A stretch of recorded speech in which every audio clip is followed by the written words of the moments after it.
السلام عليكم ورحمة الله وبركاته. الحمد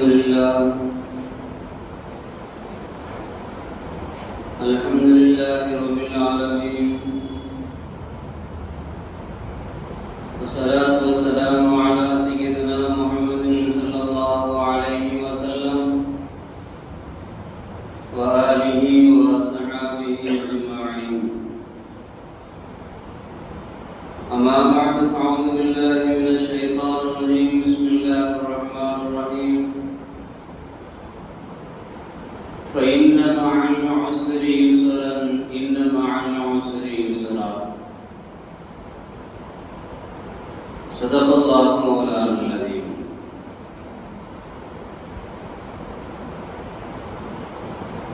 எல்லா புகழும் அல்லாஹ் ஒருவனுக்கே உரித்தாகட்டும். நம்முடைய நாயகம் சரதாரி ஆலம் ஷஃபீஉல் முத்லிமீன் ஸல்லல்லாஹு அலைஹி வஸல்லம் அவர்கள் மீதும் அவர்களின் வாழ்க்கை வழிமுறைகளை நம்பிக்கை மாறாது பின்பற்றி வாழ்ந்த உத்தம சத்திய சஹாபாக்கள், தாபிஈன்கள், தபஅ தாபிஈன்கள், நாதாக்கள், வலிமார்கள், இங்கே அமர்ந்திருக்கக்கூடிய நம் அனைவர்கள் மீதும் அல்லாஹ்வின் சாந்தியும் சமாதானமும் என்றென்றும் நீங்காமல் உண்டாகட்டும். கிருபையாளன் அல்லாஹ் தஆலா புனிதம் நிறைந்த இது ஜும்ஆவினுடைய நன்னாளில் என்ன நன்மைகளை நாடி நாம் இங்கே அமர்ந்திருக்கின்றோமோ அந்த நன்மைகளை பரிபூரணமாக சம்பூரணமாக அடைய பெற்ற நல்ல மக்கள் கூட்டத்தில் அல்லாஹ் நம்மை எல்லாம் சேர்த்து நல்லருள் பாலிப்பான்.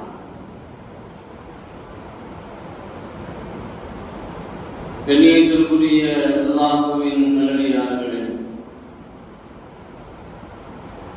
இஸ்லாமிய ஆண்டினுடைய அந்த 12 மாதங்களில் 12வது துல்ஹஜ் சிறப்பான ஒரு மாதம் நிறைவு பெற்று முஹர்ரம் மாதம் என்கின்ற சிறப்பான ஒரு மாதத்தை எதிர்நோக்கி இங்கே நாம் அமர்ந்திருக்கின்றோம். இஸ்லாமிய ஆண்டினுடைய 12 மாதங்களுடைய அந்த முடிவும் அதனுடைய ஆரம்பத்தையும் ஒரு தியாக அடிப்படையில் அல்லாஹ் நமக்கு அமைத்து தந்திருக்கின்றார். நபி இப்ராஹிம் அலைஹிஸ்ஸலாத்து வஸலாம் அவர்கள் தங்களுடைய அருமை மகனார் இஸ்மாயிலை அல்லாஹ் காண்பித்த அந்த கனவின் பிரகாரம் அறுத்து பலியிட வேண்டும் என்று அவர்கள் முனைந்தார்கள். அதற்கு பகரமாக அல்லாஹ் ஒரு ஆட்டை கொடுத்து நரபலி என்பது இந்த உலகத்தில் கூடாது என்கிற ஒரு உயர்வான ஒரு சிந்தனையை, தியாக வரலாறை அல்லாஹ் நடைபடுத்தி கியாமத் நாள் பரிவந்தம் வரை அவர்களுடைய வரலாறு வாசிக்கப்படுகின்ற, வாழ்க்கையில் கடைபிடிக்கப்படுகின்ற ஒரு தியாக வரலாறை இஸ்லாமிய ஆண்டினுடைய கடைசி மாதமான 12வது துல்ஹஜ் மாதத்தில் அல்லாஹ் நிகழ்த்தி காட்டினார். இஸ்லாமிய ஆண்டினுடைய முதல் மாதமாக முஹர்ரம் மாதத்தை ஒரு சிறந்த ஒரு மாதமாக அல்லாஹ் நமக்கு ஆக்கி தந்து, அந்த மாதத்தில் முதலாவது ஹிஜ்ரத்தினுடைய சிந்தனைகளை அல்லாஹ் நமக்கு தந்து, இரண்டாவது ஆஷுராவினுடைய நோன்பினுடைய நன்மைகளை அல்லாஹ் நமக்கு விளக்கி தந்து, இந்த மாதத்தை சிறந்த ஒரு மாதமாக அல்லாஹ் நமக்கு ஆக்கி தந்திருக்கின்றார். இஸ்லாமிய ஆண்டினுடைய ஹிஜ்ரி காலண்டருடைய கணக்கின் பிரகாரம் 1447 ஆண்டுகள் முடிந்து 1448வது ஆண்டு நாம் எதிர்நோக்கி அமர்ந்திருக்கின்றோம். இன்றைய தினம் துல்ஹஜ் பிறை 25. இன்னும் 5 நாட்களில் இஸ்லாம் இஸ்லாமிய புத்தாண்டினுடைய முஹர்ரம் மாதத்தினுடைய பிறை துவங்க இருக்கின்றது. இந்த நேரங்களில் நம்முடைய வாழ்க்கையில் நாம் எந்த சிந்தனைகளை நாம் நினைக்க வேண்டும், எதை பற்றி உண்டான ஆர்வம் நமக்கு வர வேண்டும், எதை பற்றி உண்டான செயல்பாடுகள் நமக்கு வர வேண்டும் என்பதை ஹிஜ்ரத்தினுடைய அந்த படிப்படை விஷயங்கள் ஏராளமான பாடங்களை நமக்கு கற்றுத் தருகின்றன. பெருமானார் ஸல்லல்லாஹு அலைஹி வஸல்லம் அவர்கள் 50 வயதிலே ஹிஜ்ரத் செய்தார்கள். ஒரு 50 வயதை கடந்ததற்கு பின்னால் நம்முடைய வணக்கத்தில் உண்டான இபாதத்தில் உண்டான ஆர்வம் மேலோங்க வேண்டும். அல்லாஹ்வினுடைய நெருக்கத்தை நாம் பெற வேண்டும். அல்லாஹ்வினுடைய மஹப்பத்திற்கு உரியவர்களாக இந்த துனியாவில் நாம் வாழ வேண்டும் என்கின்ற அந்த உயர்ந்த சிந்தனை முஹர்ரம் மாதம் பிறக்கின்ற பொழுதெல்லாம் நமக்கு அது ஆர்வம் மேலோங்கி வர வேண்டும். அந்த அமல்களினால் நாம் உயர்வை பெற வேண்டும். நல்ல அமல்களை நாம் செய்வதன் காரணத்தினால் அல்லாஹ் நமக்கு உயர்வை தருகின்றார். நல்ல அமல்களை எந்த அளவிற்கு நாம் நிரம்ப செய்கின்றோமோ அந்த அளவிற்கு இந்த துனியாவிலும் ஆகிரத்திலும் அல்லாஹ் நமக்கு நிரம்ப உயர்வை தருகின்றார். பார்ப்பவர்களுடைய கண்களுக்கு வேண்டுமானால் நாம் ஒரு வகையிலே பைத்தியக்காரர்களாக, இன்னொரு வகையிலே இவர்களுக்கு வேறு வேலை இல்லை, இதை செய்து கொண்டே இருப்பார்கள், இதனால் எந்த பிரயோஜனங்களும் இல்லை என்று மற்றவர்கள் நம்மை சொல்லுகின்ற அளவிற்கு நம்முடைய செயல்பாடுகள் அவர்களுடைய கண்களுக்கு அப்படி தெரியலாம். ஆனால் அல்லாஹ்வினுடைய சன்னிதானத்தில் நல்ல அமல்களால் நிரம்ப நெருக்கங்களை நாம் ஒரு பக்கம் அல்லாஹ்வின் பக்கம் நாம் நெருங்குகின்றோம் என்று சொன்னால் அல்லாஹ் நம் பக்கம் நெருக்கமாக வருகின்றார். பெருமானார் ஸல்லல்லாஹு அலைஹி வஸல்லம் அவர்களுடைய சஹாபாக்கள் எந்த அளவிற்கு நல்ல அமல்களை செய்ய வேண்டும் என்பதற்காக வேண்டி அவர்கள் சிரமேல் கொண்டார்கள். எந்த அளவிற்கு அமல்களை செய்ய வேண்டும் என்பதற்காக வேண்டி அவர்கள் சிரமங்களை அனுபவித்தார்கள். அல்லாஹ்வினுடைய மஹப்பத்தை பெற வேண்டும், அல்லாஹ்வினுடைய லிகாவை பெற வேண்டும் என்பதை தவிர இந்த துனியாவினுடைய வேறு எந்த ஆசைகளும் சஹாபாக்களுக்கு கிடையாது. ஆனால் நம்முடைய அமல், நான் தஸ்பீஹ் செய்தால் உலகத்தில் ஏதாவது கிடைக்க வேண்டும், நான் தொழுதால் எனக்கு ஏதாவது கிடைக்க வேண்டும், நான் குர்ஆனை எடுத்து ஓதினால் எனக்கு ஏதாவது நன்மைகள் கிடைக்க வேண்டும். நம்முடைய அமல்கள் எல்லாம் அந்த அமல்கள் முடிந்ததற்கு பின்னால் ஒரு ஏதாவது ஒரு தேவையை முன்வைத்து நாம் அமல் செய்கின்றோம். ஆனால் அல்லாஹ் நம்மிடமிருந்து எதிர்பார்ப்பதெல்லாம் நம்முடைய அமல்கள் இஹ்லாஸாக இருக்க வேண்டும் என்று அல்லாஹ் எதிர்பார்க்கின்றார். சஹாபாக்கள் அப்படி ஒரு இஹ்லாஸான அமல்களை செய்தார்கள். பெருமானார் ஸல்லல்லாஹு அலைஹி வஸல்லம் அவர்கள் மக்காவில் இருந்து மதீனாவிற்கு ஹிஜ்ரத் செய்த ஒரு வரலாற்றினுடைய நிகழ்வு கண்ணீர் மல்க இந்த உலகத்தில் வாசிக்கப்பட வேண்டிய ஒன்று. அதன் பின்னணியில் வாழ்க்கையில் நாம் எடுத்துக்கொள்ள வேண்டிய பாடங்கள், படிப்பினைகள் ஏராளம்.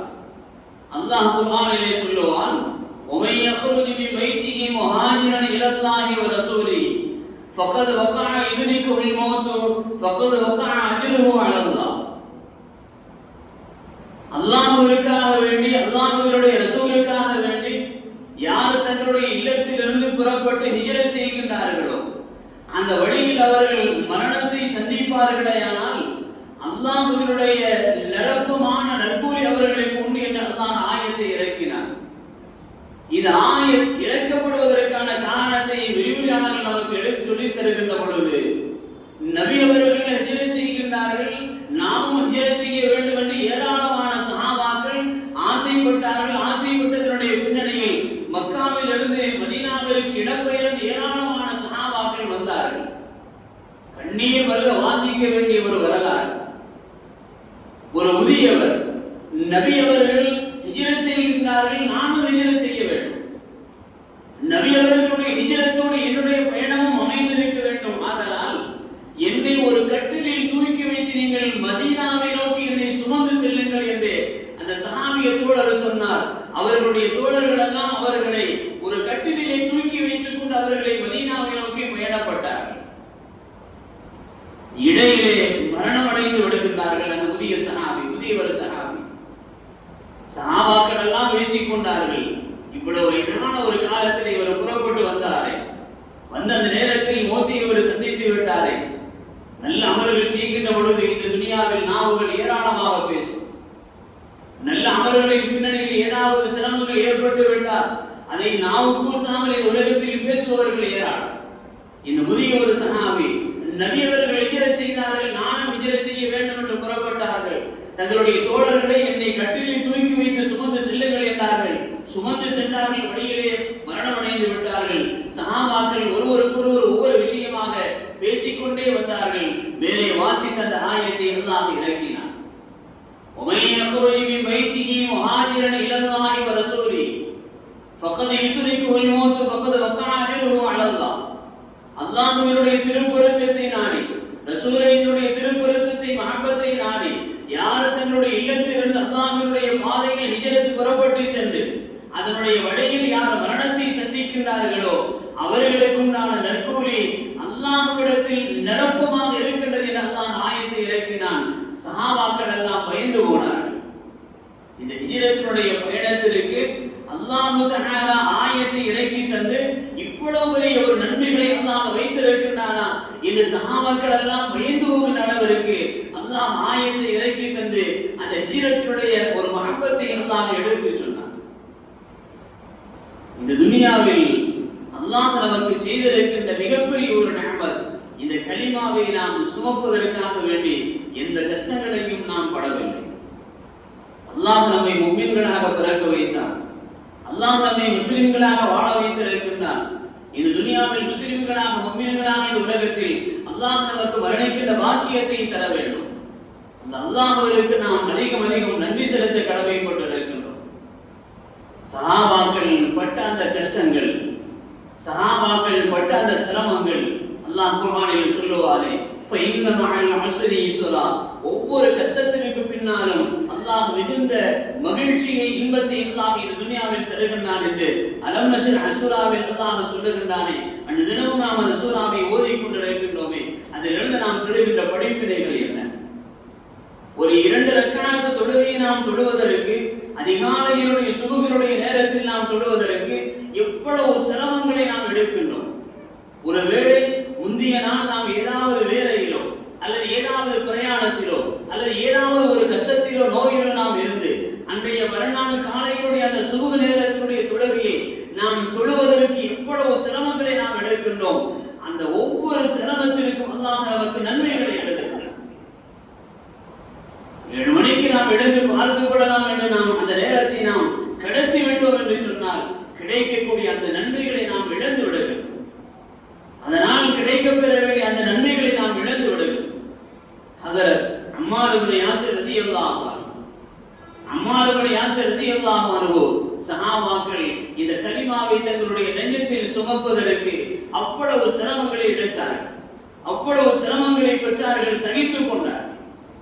அம்மார் இப்னு யாசிர் ரலியல்லாஹு அன்ஹு தங்களுடைய ஈமானை அவர்கள் சுமந்ததன் காரணத்தினால் இரும்பு கம்பிகளை நெருப்பிலே காய்ச்சி அவர்களுடைய முதுகின் மீது சூடு வைத்தார்கள். கொடியவர் அவர்களுடைய முதுகின் மீது சூடு வைத்தார்கள். சஹாபாக்களுடைய வரலாறுகள் ஏராளம். ஹஜ்ரத் பிலால் ரலியல்லாஹு அன்ஹு, ஹஜ்ரத் ஹப்பாப் ரலியல்லாஹு அன்ஹு, ஹஜ்ரத் அம்மார் இப்னு யாசிர் ரலியல்லாஹு அன்ஹு போன்ற சஹாபாக்களுடைய வரலாறுகளை நீங்கள் வாசிக்கின்ற பொழுதெல்லாம் இந்த ஈமானை, இந்த கலிமாவை சுமப்பதற்கு அவர்கள் அவ்வளவு சிரமங்களை இந்த துனியாவிலே சந்தித்தார்கள்.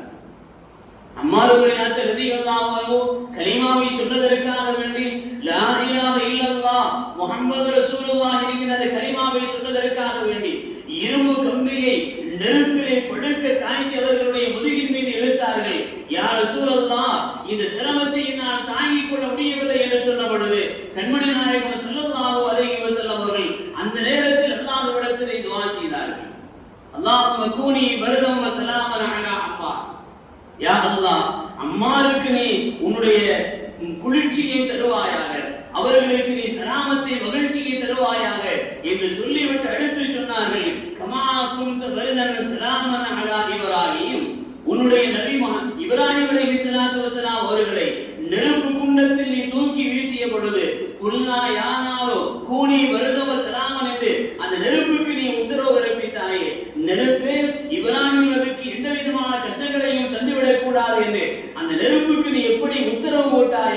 அதை போன்று இந்த கலிமாவை சொல்லுகின்ற இந்த அம்மாருக்கு அவருக்கு நீ மகிழ்ச்சியை தருவாயாக, அவருக்கு எந்த விதமான கஷ்டங்களையும் தராமல், அதனால் எந்த விதமான அந்த சூட்டினால் எந்த விதமான பாதிப்புகளையும் தந்து விடாது என்று கண்மணி நாயகம் ஸல்லல்லாஹு அலைஹி வஸல்லம் அவர்கள் அல்லாஹ்விடத்தில் துஆ செய்தார்.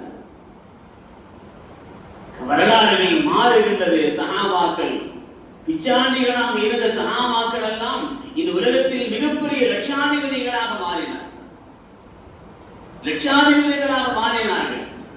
இந்த உலகத்தினுடைய மிக நெடிய நீண்ட நிலப்பரப்பை ஆளுகின்ற ஒரு கவர்னர்களாக மன்னர்களாக அல்லாஹ் அவர்களை இந்த உலகத்திலே ஆக்கினார். ஒவ்வொரு கஷ்டத்திற்கு பின்னாலும் அல்லாஹ் இந்த உலகத்தில் இன்பத்தை மகிழ்ச்சியை எழுதி வைத்திருக்கின்றான். நமக்குத்தான் அது வாசிக்க தெரியவில்லையே தவிர அந்த கஷ்டங்களை நாம் அனுபவிக்கின்ற பொழுதெல்லாம் அதற்கு பின்னால் நமக்கு கிடைக்கக்கூடிய அந்த மகிழ்ச்சி, அந்த மகிழ்ச்சி கிடைக்கின்ற பொழுது இந்த கஷ்டத்திற்கு பின்னால் அல்லாஹ் நமக்கு இவ்வளவு மகிழ்ச்சியை தந்தானே என்றும் கூட நம்மால் உணர்ந்து கொள்ள முடியாத அளவிற்கு மகிழ்ச்சியுடைய உச்சத்தில் அல்லாஹ் இந்த உலகத்தில் நம்மை தூக்கி வைத்து விடுகின்றார். பெருமானார் ஸல்லல்லாஹு அலைஹி வஸல்லம் அவர்களுடைய உற்ற தோழராக இருந்த ஹஜ்ரத் அபூ ஹுரைரா ரலியல்லாஹு அன்ஹு எவ்வளவு பெரிய ஒரு சஹாபி. அவர்களுடைய வரலாறுகளை பெயர்களை சொல்லுகின்ற பொழுதெல்லாம் நாம் அதிசயித்து போய் விடுகின்றோமே, மகிழ்ச்சி அடைகின்றோமே. அந்த அபூ ஹுரைரா ரலியல்லாஹு அன்ஹு வாழ்க்கையினுடைய ஆரம்ப கட்டத்தில் மிகப்பெரிய ஒரு ஏழை சஹாபி.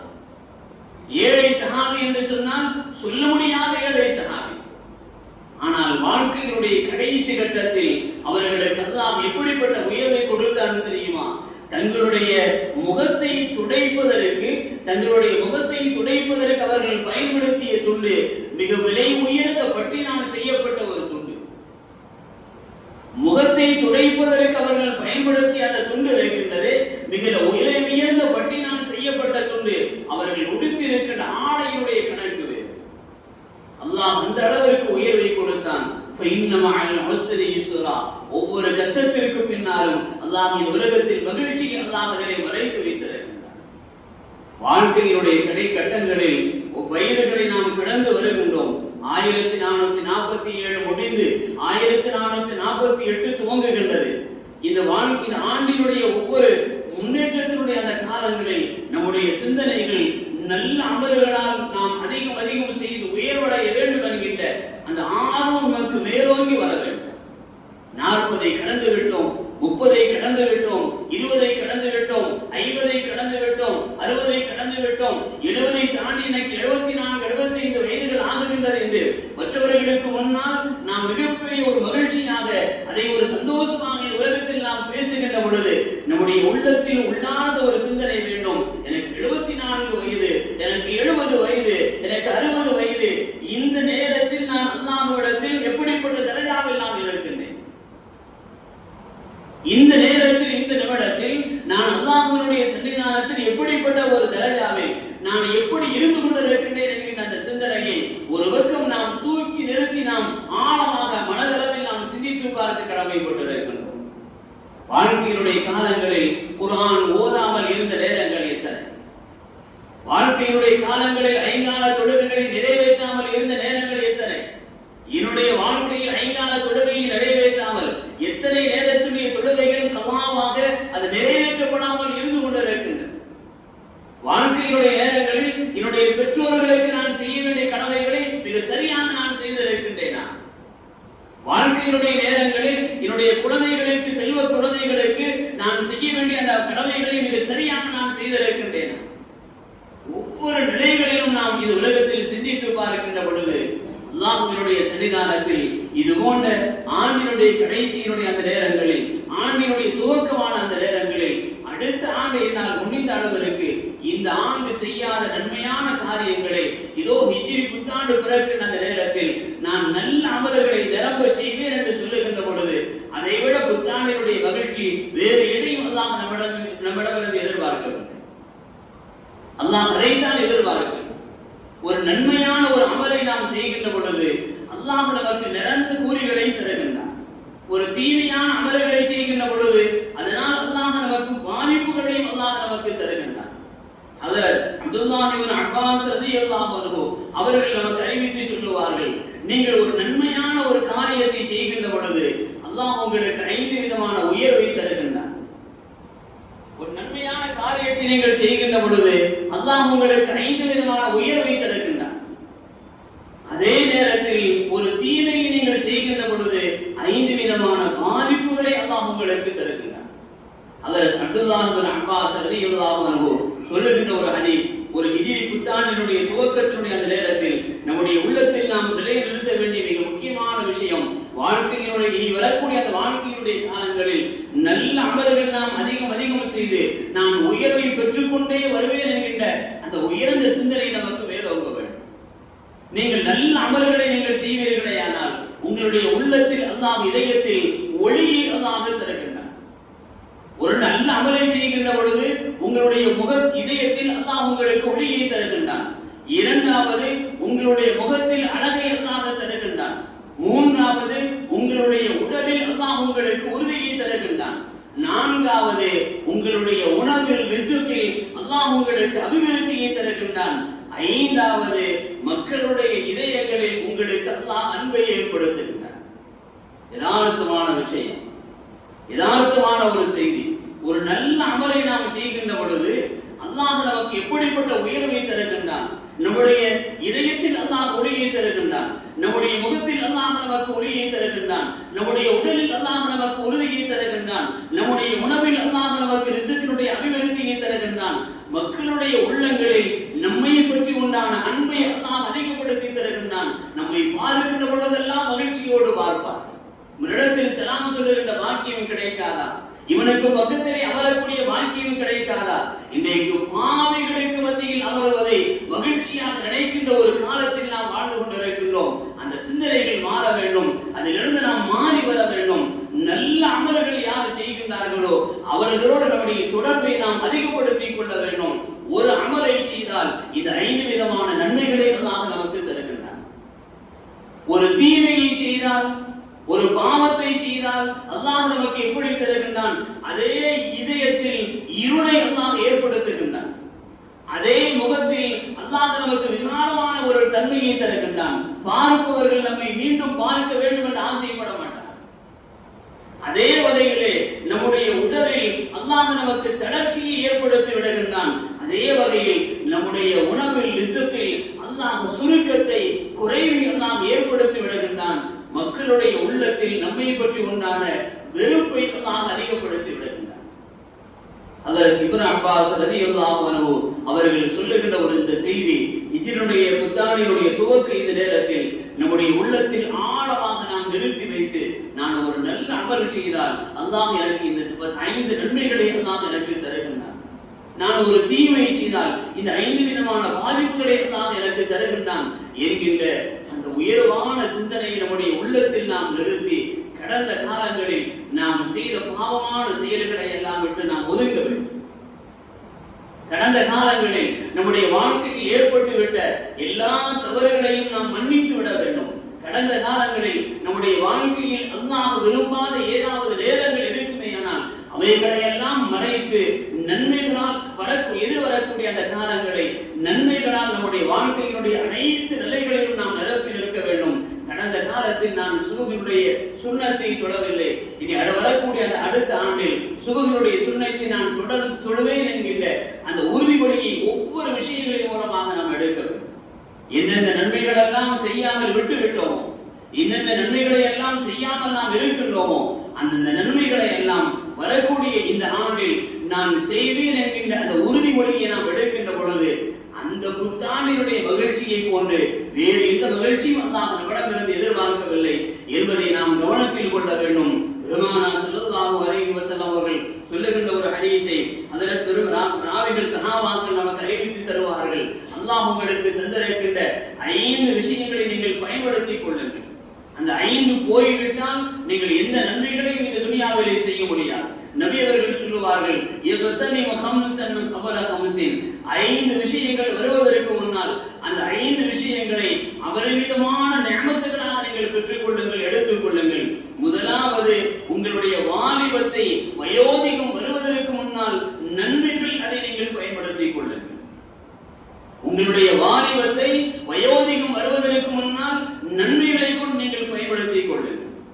இரண்டாவது சொல்லுவார்கள், நோய் வருவதற்கு முன்னால் ஆரோக்கியத்தை நீங்கள் பயன்படுத்திக்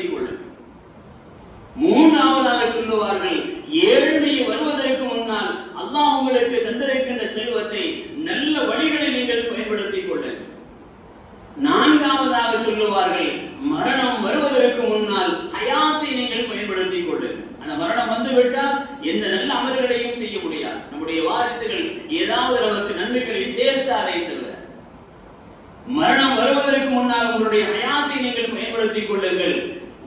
வேதனை வருவதற்கு முன்னால் அல்லாஹ் உங்களுக்கு தந்திருக்கின்ற அந்த ஓய்வை நல்ல அமல்களை நீங்கள் அதை பயன்படுத்திக் கொள்ளுங்கள் என்று அதற்கு பெருமானார் ஸல்லல்லாஹு அலைஹி வஸல்லம் அவர்கள் சொன்ன இந்த ஹதீஸை சஹாபாக்கள் நமக்கு அறிவித்து சொல்லுகின்றார்கள். அந்த வகையிலே அல்லாஹ் நமக்கு தந்திருக்கின்ற இந்த உடல் தாக்கத்து பாவங்களை செய்வதற்கு அல்ல, அதை நாம் உணர வேண்டும். அல்லாஹ் எனக்கு தந்திருக்கின்ற இந்த சக்தி அல்லாஹ்வை மறந்து நான் பாவம் செய்வதற்கு அல்லாஹ் எனக்கு தரவில்லை. அல்லாஹ் எனக்கு தந்திருக்கின்ற இந்த சக்தியை அல்லாஹ்வை வணங்குவதற்கும் அல்லாஹ்வுடைய ரசூலுடைய மஹப்பத்தை மேம்படுத்துவதற்கும் நல்ல அமல்களை என்னால் முடிந்த அளவிற்கு நான் அதிகம் செய்வதற்கும் அல்லாஹ் எனக்கு சக்தியை தந்திருக்கின்றான் என்கின்ற அந்த எண்ணம் நமக்கு மேலோங்கி வந்தாலே போதுமானது. பாவங்களிலிருந்து நம்மை காத்துக் கொள்வதற்கு இந்த சிந்தனை நமக்கு மேலோங்கி இருக்கும். எல்லாம் வல்ல ரப்புல் ஆலமீன் அல்லாஹ் தஆலா இது உலகில் நாம் வாழும் காலமெல்லாம் நம்முடைய வாழ்க்கையினுடைய எல்லா நேரங்களையும் அல்லாஹ் விரும்புகின்ற, அல்லாஹ்வுடைய ரசூல் மஹப்பத் விரும்புகின்ற அந்த நன்மையான நேரங்களாக நம்முடைய வாழ்க்கையினுடைய காலங்களை அல்லாஹ் நமக்கு அமைத்து தந்தல் புரிவானாக. வாழ்வுடைய எல்லா நேரங்களிலும் நன்மைகளால் நிரப்பமான அதிகமான நன்மைகளை பெற்றுக்கொண்ட செய்துவிட்ட நன்மக்களாக அல்லாஹ் நம்மை ஆக்கி வைத்தல் புரிவானாக. நாளை வறுமை நாள் ஆகிரத்தில் அல்லாஹ்வை சந்திப்பதற்கு நாம் இருக்கின்ற பொழுது நன்மைகளால் நிரப்பமானவர்களாக அல்லாஹ் நம்மை ஆக்கி வைத்தல் புரிவானாக. இந்த உலகத்தை விட்டு மரணிக்கின்ற பொழுது லா இலாஹ இல்லல்லாஹ் முஹம்மது ரசூலுல்லாஹ் என்கின்ற உன்னத கலிமாவை மனமகிழ்வோடு மொழிந்து மரணிக்கக்கூடிய பாக்கியத்தை அல்லாஹ் நம் அனைவர்களுக்கும் நசீபாக்கி தந்தல் புரிவானாக. நாளை வறுமையினால் ஆகிரத்தினுடைய அனைத்து அதாவுகள் வேதனைகளை விட்டும் அல்லாஹ் நம்மை பாதுகாத்து ஜன்னத்துல் ஃபிர்தௌஸ் என்கின்ற சுவர்க்கத்தை அடையக்கூடிய பாக்கியத்தை அல்லாஹ் நமக்கும் நம்முடைய பெற்றோர்களுக்கும் நம்முடைய ஆசிரியர் பெருமக்களுக்கும் நம்முடைய குடும்பத்தார்களுக்கும் நம்முடைய வாரிசுகளுக்கும் எல்லா மக்களுக்கும் அல்லாஹ் நசீபாக்கி தந்தல் புரிவானாக. வாஹிரு தஅவானா அல்ஹம்துலில்லாஹி ரப்பில் ஆலமீன்.